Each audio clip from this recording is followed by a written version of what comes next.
الگ کر دیا۔ موسیٰ علیہ السلام بول پڑے کہ آپ نے ایک بے گناہ بچے کو بغیر کسی جانی حق کے مار ڈالا، غضب ہو گیا۔ خضر علیہ السلام بولے کہ میں نے تم سے نہیں کہا تھا کہ تم میرے ساتھ صبر نہیں کر سکو گے؟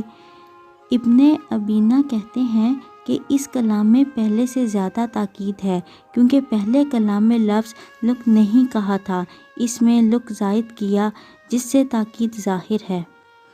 ہم اور تم میں جدائی کا وقت آ گیا ہے۔ جناب محبوب کبریا رسول اللہ صلی اللہ علیہ وآلہ وسلم فرماتے ہیں کہ اللہ موسیٰ پر رحم کرے۔ ہماری تمنا تھی کہ موسیٰ کچھ دیر اور صبر کرتے تو مزید واقعات ان دونوں کے بیان کیے جاتے اور ہمارے سامنے روشنی میں آتے، مگر موسیٰ علیہ السلام کی عجلت نے اس علم کے سلسلہ کو جلد ہی منقطع کر دیا۔ حدیث نمبر 123۔ ایک شخص رسول اللہ صلی اللہ علیہ وآلہ وسلم کی خدمت اقدس میں حاضر ہوا اور اس نے عرض کیا، یا رسول اللہ، اللہ کی راہ میں لڑائی کی کیا صورت ہے؟ کیونکہ ہم میں سے کوئی غصہ کی وجہ سے اور کوئی غیرت کی وجہ سے جنگ کرتا ہے۔ تو آپ صلی اللہ علیہ وآلہ وسلم نے اس کی طرف سر اٹھایا، اور سر اس لیے اٹھایا کہ پوچھنے والا کھڑا ہوا تھا۔ پھر آپ صلی اللہ علیہ وآلہ وسلم نے فرمایا، جو اللہ کے کلمے کو سر بلند کرنے کے لیے لڑے وہ اللہ کی راہ میں لڑتا ہے۔ حدیث نمبر 124۔ رسول اللہ صلی اللہ علیہ وآلہ وسلم سے رمی کے وقت پوچھا جا رہا تھا تو ایک شخص نے عرض کیا، یا رسول اللہ، میں نے رمی سے قبل قربانی کر لی۔ آپ صلی اللہ علیہ وآلہ وسلم نے فرمایا، اب رمی کر لو، کچھ حرج نہیں ہوا۔ دوسرے نے کہا، یا رسول اللہ، میں نے قربانی سے پہلے سر منڈا لیا۔ آپ صلی اللہ علیہ وآلہ وسلم نے فرمایا، اب قربانی کر لو، کچھ حرج نہیں۔ اس وقت جس چیز کے بارے میں جو آگے پیچھے ہو گئی تھی آپ سے پوچھا گیا، آپ صلی اللہ علیہ وآلہ وسلم نے یہی جواب دیا، اب کر لو، کچھ حرج نہیں۔ حدیث نمبر 125۔ حضرت عبداللہ بن مسعود رضی اللہ تعالیٰ عنہ کہتے ہیں، ایک مرتبہ میں رسول اللہ صلی اللہ علیہ وآلہ وسلم کے ساتھ مدینہ کے کھنڈرات میں چل رہا تھا اور آپ کھجور کی چھڑی پر سہارا دے کر چل رہے تھے تو کچھ یہودیوں کا ادھر سے گزر ہوا۔ ان میں سے ایک نے دوسرے سے کہا کہ آپ سے روح کے بارے میں کچھ پوچھو۔ ان میں سے کسی نے کہا، مت پوچھو، ایسا نہ ہو کہ وہ کوئی ایسی بات کہہ دیں جو تمہیں ناگوار ہو۔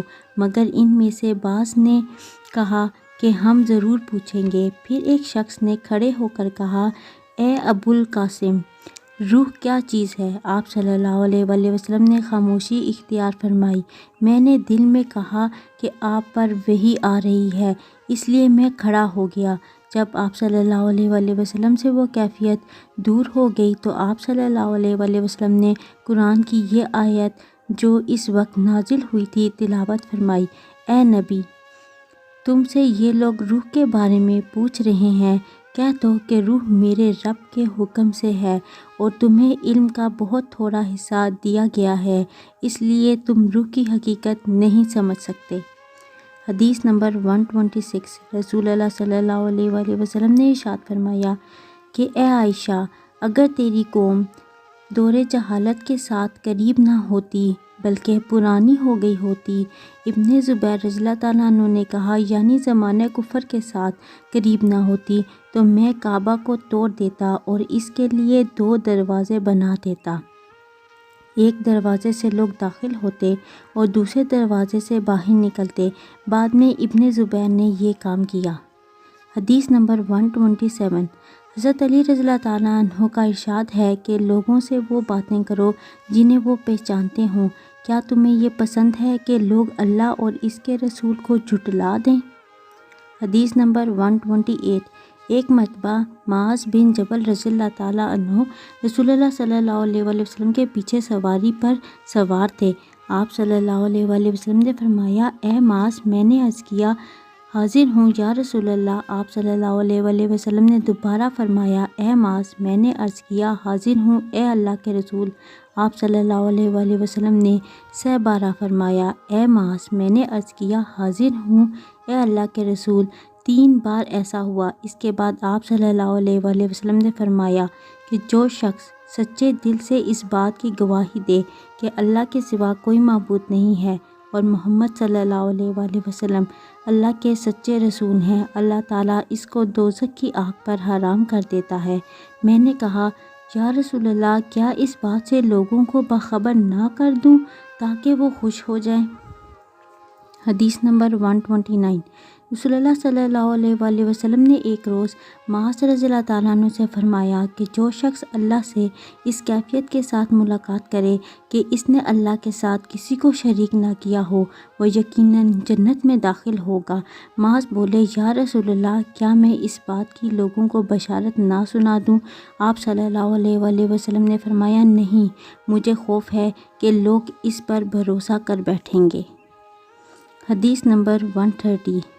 سلمہ نامی ایک عورت رسول اللہ صلی اللہ علیہ وآلہ وسلم کی خدمت اقدس میں حاضر ہوئی اور عرض کیا کہ یا رسول اللہ صلی اللہ علیہ وآلہ وسلم حق بات بیان کرنے سے نہیں شرماتا، اس لیے میں پوچھتی ہوں کہ کیا عورت پر بھی غسل فرض ہے؟ آپ صلی اللہ علیہ وآلہ وسلم نے فرمایا ہاں۔